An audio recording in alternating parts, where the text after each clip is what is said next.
আমাদের পার্শ্ববর্তী শক্তিশালী একটা দেশ চীন অনেক বিনিয়োগ করেছে এখানে। তার বিনিয়োগগুলির অর্ধেকই আপনার বিগত ফ্যাসিস্ট সরকার লুট করে নিয়ে গেছে।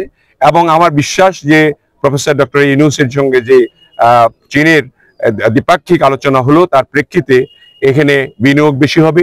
ইতিমধ্যেই $2.1 বিলিয়ন একটি প্রস্তাবনা তারা দিয়েছে, এখানে ইনভেস্ট করবে। এবং আমরা যদি সরকার গঠন করতে পারি সেখানেও চীন এগিয়ে আসবে, কারণ চীন আমাদের অত্যন্ত পুরনো বন্ধু এবং আমাদের বাংলাদেশ জাতীয় দলের বিশেষ করে শহীদ রাষ্ট্রপতি জিয়া রহমানের আমল থেকেই চীন আমাদের পরীক্ষিত বন্ধু। আমরা তো নির্বাচন চাই, এটা গণতান্ত্রিক রাষ্ট্র গঠন হোক খুব তাড়াতাড়ি।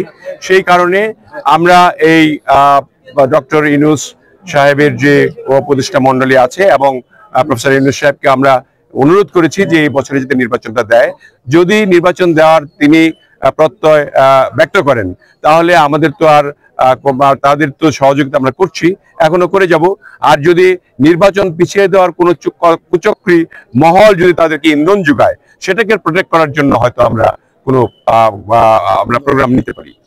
ডিসিশনটা নেবে আমাদের স্ট্যান্ডিং কমিটি এবং ভারপ্রাপ্ত চেয়ারম্যান সাহেব সহ তারা সিদ্ধান্ত নেবে।